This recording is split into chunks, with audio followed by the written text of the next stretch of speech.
You know, if you travel a lot on your job, then I want to just thank you for taking the time to click on this question, because I'm telling you, that's where I've been.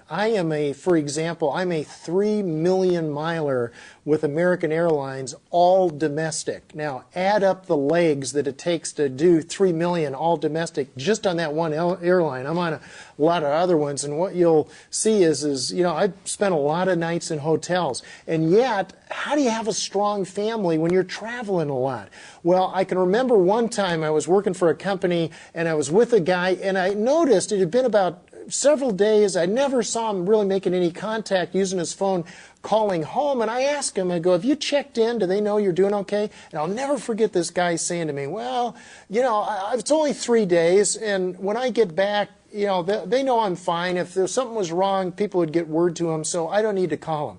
Let me tell you, that is absolute nonsense. One of the things that you've got to realize is, particularly when you have younger kids, that trips must not be parentheses in their life. And here's what I mean by that. You know, you don't just take off for 3 days, and that's a parentheses. It's like you went into a black hole, and now all of a sudden you just appear on the other side. So let me give you 3 things that I did every trip when our kids were younger. Now, when your kids are older, you just morph it. Just change it a little bit. Instead of using the phone, maybe a text message, but you'll get the idea if you have older kids. But if you have younger kids, here's 3 things that we did. Number 1 is you overuse your phone. I don't care what kind of phone you have, but it probably works, and if it does, then the minute that you land, then you call home.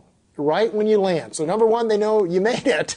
Number 2 is it says, hey, here I am. Number 2 is when you get to your hotel, you call home on the hotel phone. That way your wife or your husband, depending who it is that's traveling, then bottom line is they have that number now. Most people have caller ID. They've got your number right there at the hotel if they need you as well.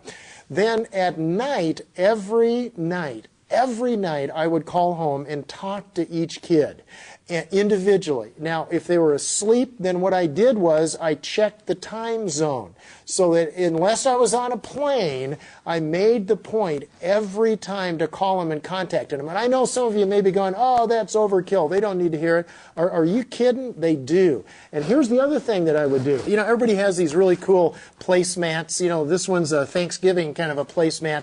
But I bought one that had all the states of the union on it. Now, we live in Phoenix, Arizona, and so I put a big star on that. Actually, I had the kids kind of highlight that. And then every time I went on a trip, I'd say, okay, I'm going to Michigan, and this is where I'm going, and here's where I'm going to here's who I'm going to be with, here's where I'm going to be in Michigan, and oh, by the way, did you know Michigan had a really good football team, and or whatever the thing is, and I'd use that to talk to them about it. Well, then when you're on the trip, they know, again, remember, you don't want it to be a parentheses, you want them to say, okay, well, Dad's in Michigan, and then he's going to come back home, and while he's there, or he's in Wisconsin, and he's going to get to see a bunch of cows, or I'm in Kentucky, and I get to see a bunch of bears or something, and so they're excited. They know where you're going to be and who you're with. And then here's the last thing, real quick, is paper sack.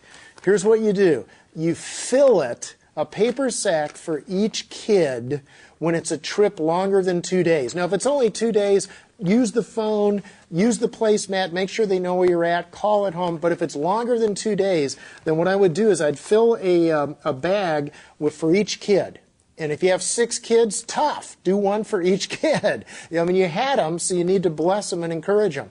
And so the bottom line is what I would do is halfway through the trip, let's say it was a 4-day trip, then day 2, then if it was mom or grandma who was watching the kids, bottom line is that they would pull out that bag, and that kid got to open it up. There'd be a little treasure. I didn't spend much, but I'd go at the start of a travel season, and I'd go to a big one of those big toy stores, and I'd buy tons of stuff. And so I'd put one thing in so they have a treasure and they have a personal note from Dad saying, you know what, I love you, I can't wait till I get home.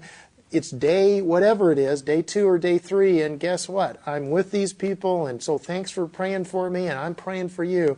So that way it's not a parentheses in their life. You know, it takes work to stay connected on the road, but you can do it.